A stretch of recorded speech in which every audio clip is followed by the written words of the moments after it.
चक्क चक्क माझ्या नवऱ्यानं भजी बनवले, तेही कमी तेलातली आणि तव्यावरची भजी. रेसिपी तुम्हाला हवी असेल तर कमेंट करा आणि याचा व्हिडिओ सेपरेट मी नक्की टाकेन.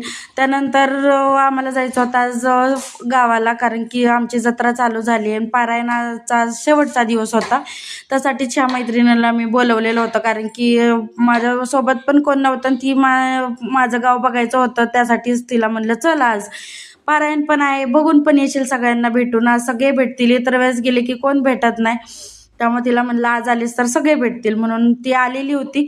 मग छान छान आम्ही रेडी झालो. लाडूला सुद्धा रेडी केलं, सगळ्यांना बाय बाय केलं. आणि माझी लाडूबाई बघा कशी गॉगल बिगल घालून शायनिंग करत होती, दाखवत होती बघ मी गॉगल वगैरे घालतीये. त्यानंतर मग तिनं गाडी आणलेली होती, त्यामुळं मग आम्ही गाडीवरच निघालेलो होतो.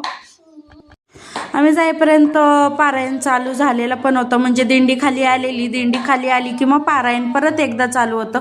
आणि माझ्या लाडूसाठी सगळं नवीन नवीन आहे, तरी पण माझी लाडू छान अशी एन्जॉय करत होते ना. हा दादा बघा मोबाईल घेऊन गेम खेळत बसलाय.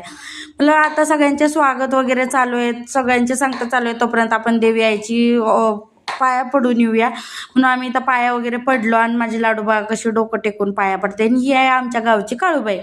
आणि माझी सासूबाई बघा कशी इशारे करते मला.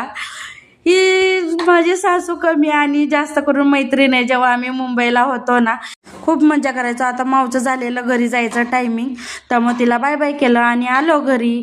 आता याचा लॉंग व्हिडिओ मी नक्की उद्या किंवा परवापर्यंत टाकीन. चलो बाय.